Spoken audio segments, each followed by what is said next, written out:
volta com a leitura do livro A Gênese segundo o Espiritismo, um livro escrito por Allan Kardec pelos Espíritos. E hoje a gente vai falar sobre como surgiram os satélites naturais, né, dentro da nossa reflexão. Bom, e aí Kardec fala assim: antes que as massas planetárias houvessem atingido um grau de resfriamento bastante a lhes operar a solidificação, massas menores, verdadeiros glóbulos líquidos, se desprenderam de algumas no plano equatorial, plano em que é maior a força centrífuga, e por efeito das mesmas leis, adquiriram um movimento de translação em torno do planeta que a gerou, como sucedeu a estes com relação ao astro central que lhes deu origem. Foi assim que a Terra deu nascimento à Lua, cuja massa menos considerável teve que sofrer um resfriamento mais rápido. Ora, as leis e as forças que presidiram ao fato de ela se destacar do equador terreno e o seu movimento de translação no mesmo plano agiram de tal sorte que esse mundo, em vez de revestir a forma esferoidal, tomou a de um globo ovoide, isto é, a forma alongada de um ovo, com o centro de gravidade fixado na parte inferior. As condições em que se efetuou a desagregação da Lua pouco lhe permitiram afastar-se da Terra e a constrangeram a conservar-se perpetuamente suspensa no seu firmamento, como uma figura ovoide, cujas partes mais pesadas formaram a face inferior, voltada para a Terra, e as partes menos densas lhe constituíram o vértice, se com essa palavra se designar a face que, do lado oposto à Terra, se eleva para o céu. É o que faz que esse astro nos apresente sempre a mesma face. Para melhor compreender-se o seu estado geológico, pode ele ser comparado a um globo de cortiça, tendo formada de chumbo a face voltada para a Terra. Daí duas naturezas essencialmente distintas na superfície do mundo lunar. Uma sem qualquer analogia com o nosso, porquanto lhe são desconhecidos os corpos fluidos e etéreos. A outra leve relativamente à Terra, pois que todas as substâncias menos densas se encaminharam para esse hemisfério.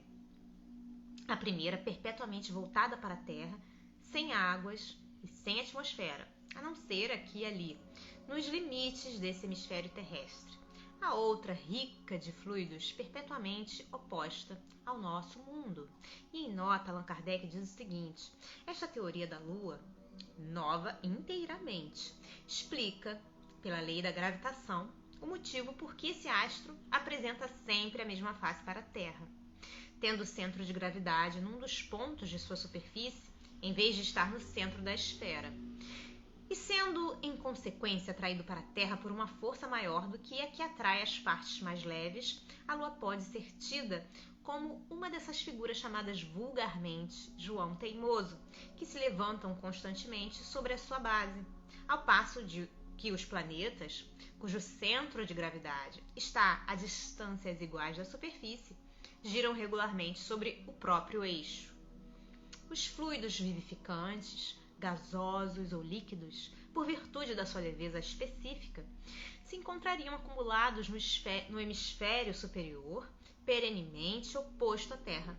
O hemisfério inferior, o único que vemos, seria desprovido de tais fluidos e, por isso, impróprio à vida, que entretanto reinaria no outro.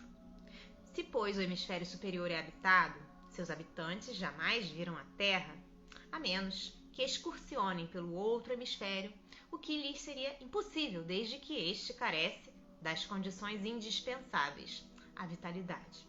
Por muito racional e científica que seja essa teoria, como ainda não foi confirmada por nenhuma observação direta, somente a título de hipótese pode ser aceita, e como ideia capaz de servir de baliza à ciência. Não se pode, porém, deixar de convir em que é a única até o presente que dá uma explicação satisfatória das particularidades que apresenta o globo lunar. Em outra nota, a gente tem o seguinte: a Lua é o único satélite natural da Terra.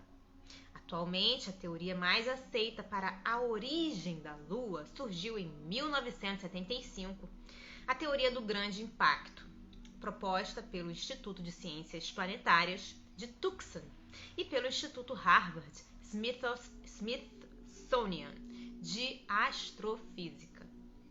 Após a análise de amostras de solo e rochas lunares coletadas pelas missões Apollo, os cientistas chegaram à conclusão que há cerca de 4,5 bilhões de anos, durante a formação da Terra, um objeto do tamanho de Marte colidiu com a Terra. Essa colisão lançou o material, pedaços de rocha líquida, para a órbita da Terra. A Lua teria se formado então a partir da condensação do material expelido por essa colisão, tendo ficado aprisionada pelo campo gravitacional da Terra. A Lua leva o mesmo tempo, 27,3 dias terrestres, para girar ao redor de seu eixo e para orbitar em volta da Terra. Assim, a mesma face, o lado visível, está sempre voltada para a Terra. A quantidade da superfície que podemos ver, a fase da Lua, depende de que fração do lado visível está recebendo a luz do Sol. Allan Kardec, em suas palavras, já demonstrou a necessidade da observação direta da Lua para a confirmação de seus dados. Em 1959, a sonda soviética Luna 3 esteve na órbita da Lua, enviando mensagens do lado oculto, encerrando as especulações de que o campo gravitacional lunar seria mais intenso naquela face, tornando possível a existência de atmosfera e vida. Há uma dissimetria entre o lado oculto e o lado visível, uma vez que a crosta na face oculta atinge 100 km de espessura, enquanto a face visível só atinge um máximo de 60 km. Voltando ao nosso texto, a gente estava aqui, O número e o estado dos satélites de cada planeta tem variado de acordo com as condições especiais em que eles se formaram. Alguns não deram origem a nenhum astro secundário, como se verifica com Mercúrio, Vênus e Marte, sendo que, quando ele fala em Marte, tem uma notinha que diz assim: em 1877, depois que esse livro foi publicado, foram descobertos 2 satélites em Marte, Phobos e Deimos. Bom, então, ao passo que outros, como a Terra, Júpiter, Saturno, etc., formaram um ou vários desses astros secundários. Além de seus satélites ou luas, o planeta Saturno apresenta um fenômeno especial do anel. O fenômeno do anel, que visto de longe, parece cercá-lo de uma como auréola branca. Essa formação é para nós, uma nova prova da universalidade das leis naturais. Esse anel é, como efeito, resultado de uma separação que se operou no equador de Saturno, ainda nos tempos primitivos, do mesmo modo que uma zona equatorial se escapou da Terra para formar o seu satélite. A diferença consiste em que o anel de Saturno se formou em todas as suas partes de moléculas homogêneas, provavelmente já em certo estado de condensação, e pode dessa maneira continuar o seu movimento de rotação no mesmo sentido e em tempo quase igual ao do que anima o planeta. Se um dos pontos desse anel houvesse ficado mais denso do que o outro, uma ou muitas aglomerações de substância se teriam subitamente operado e Saturno contaria muitos satélites a mais. Desde a época da sua formação, esse anel se solidificou, do mesmo modo que os outros corpos planetários. Gente, ficamos por aqui por hoje na nossa leitura. Espero que vocês estejam gostando dela tanto quanto eu. Um beijo grande a todos vocês. Fiquem com Deus. Até a próxima. Tchau, tchau.